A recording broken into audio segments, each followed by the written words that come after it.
आर'नाइ 5G YouTube channel नायगिरि लोगो नोंथांमोननिसिम दिनैनि गोदान भिडिअआव आरो फिन खेबसेबाव बरायफिनबाय।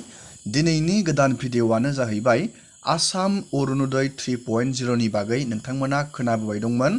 आसामाव गोदानै बे अरुणोदय 3.0 आ लन्च जानो थांगासिनो दं। नोंथांमोना बेफोरबायदि खोनाबाय दंमोन। आङो नोंथांमोननो आपडेट होखाबाय दंमोन। फाइनेलि बेनि 3.0 नि फाइनाल आसाम केबिनेटनिफ्राय मोनसे बिग आपडेट ओंखारनानै फैबाय।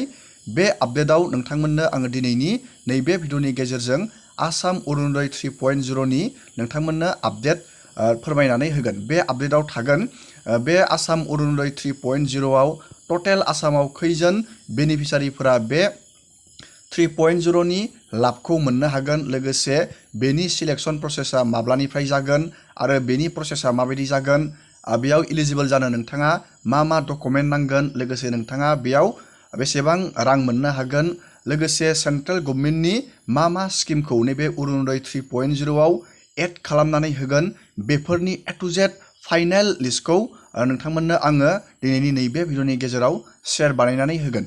नोंथांमोना भिडिअखौ जोबजासे नायलांबाय थाबानो जाबाय आरो बेफोरबायदिनो गोदान आपडेट, डिटेल स्किम, डिजिटेल खौरां मिथिबाय थानो थाखाय नोंथाङा चेनेलाव गोदानबा चेनेलखौ साबस्क्राइब खालामबानो जाबाय। दानिया नायदिनि जोङो केबिनेटनि बे अरुणोदय 3.0 डिसिसननि फाइनाल जोङो आपडेटखौ नायदिनि। नोंथांमोना नैबेयाव नुनो मोन्दों नैबे आगस्ट 21, 2024 बेयाव आसाम केबिनेटनि बे मोनसे बिग डिसिसन ओंखारना फैदों।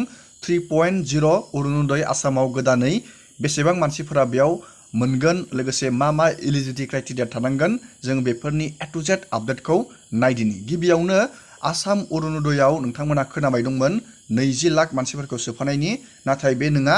फाइनाल बेयाव आपडेटआ फैदों। नोंथांमोना नैबेयाव नुनो मोनखादों, नैबेयाव रोखायै लिरना होदों टटेल आसामाव नैबे 12 लाख मानसिफोरखौ गोदानै सोफादेरगोन आरो टटेल अरुणोदय आसामाव मोनग्रानि नैबेयाव अनजिमाया 37 लाख जन जाहैगोन। नोंथांमोना बेयाव नुबाय आरो नोंथांमोना बेयाव इलिजिबल जानो थाखाय नैबेयाव नोंथांनि बेंक एकाउन्ट आरो नोंथांनि आधार आरो रेशन कार्डनि गोनांथि जागोन। नोंथांमोना नैबेयाव नुनो मोन्दों आधारनि गोनांथि जागोन, आधारजों डिबिटि लिंक थानाय, बेंक एकाउन्टजों लिंक थानाय बे गोनांथि जागोन।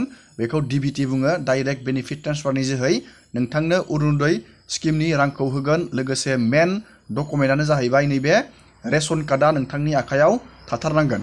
One ration card one benefit, माने मोनसे रेशन कार्डजों मोनसे न'खराव सासेयाल' बे अरुणोदय स्किमनि रांखौ मोनगोन आरो नोंथाङा मास मोनफ्रोमबो नोंथांमोना नैबे 1250 रांखौ नोंथांमोननि बेंक एकाउन्टआव मोनबाय थागोन। लोगोसे नोंथाङा बे अरुणोदय स्किमजों लोगोसे नोंथांनो सेन्ट्रेल गभर्नमेन्टनि स्किम नैबेयाव नुनो मोन्दों। आङो बेनि आपडेटखौ होखांबायमोन। नैबे PMJJBY आरो PMSBY बेनो जाहैबाय मोनसे बीमा इन्सुरेन्स स्किम। बेयो इन्सुरेन्स स्किम जाहैबाय नोंथांमोननि प्रधान मन्त्रि जीवन ज्योति बीमा योजना आरो बे PM सुरक्षा बीमा योजना। नोंथाङा बेयाव बोसोराव प्रिमियाम दोनबाय थानांगोन। लोगोसे नोंथाङा एक्सिडेन्टफोर जायोब्ला नोंथाङा बेनिफ्राय रां मोनगोन। 2 लाखनिफ्राय नोंथाङा 1 लाखहालागै बेनिफ्राय रां मोननो हागोन। नैबे प्रधान मन्त्रि जीवन ज्योति बीमा योजना आरो नैबे प्रधान मन्त्रि सुरक्षा बीमा योजना। नोंथांमोना नैबे अरुणोदय 3.0 जों बे स्किमफोरखौ एड खालामनानै होगोन, नैबे सेन्ट्रेल गभर्नमेन्टनि स्किम। नोंथाङा रोखा जाबाय जानो हागौ। दानिया बेनि सिलेक्शन प्रसेसनि बागै जोङो नायदिनि। नैबेयाव लिरना होदों दा डिस्ट्रिक्ट लेभेल मनिटरिं कमिटि बेयो सिलेक्ट खालामगोन। District level monitoring committee DLMC will selected beneficiaries at the district level and this process will start from 15 September 2024. बे अरुणोदय 3.0 नि सिलेक्शन प्रसेसा 15 सेप्टेम्बरनिफ्राय जागायसिगोन। नोंथांमोना नैबेयाव नुनो मोन्दों 15 आगस्तनिफ्राय बे अरुणोदय 3.0 नि सिलेक्शन प्रसेसा जागायगोन आरो बेयाव गभर्नमेन्टआ हेल्पलाइनबो नोंथांमोननो बहना होगोन। नोंथांमोननि रां मोननाय मोनैनि प्रब्लेमखौ नोंथाङा बे हेल्पलाइन नाम्बारजों नोंथांमोना सल्भ खालामनानै लानो हागोन।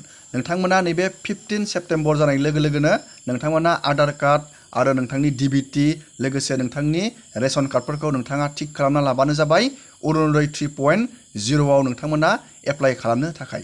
नोंथांमोननो आं मोनसे फिसा आपडेट लाबोबाय। दिनैनि भिडिअखौ आं बेखिनियावनो फोजोबबाय। नोंथांमोना भिडिअखौ नायनानै मोजां मोनदोंबा चेनेलाव गोदानबा चेनेलखौ साबस्क्राइब खालामबानो जाबाय। एसेनोसै दिनैनि भिडिअआ।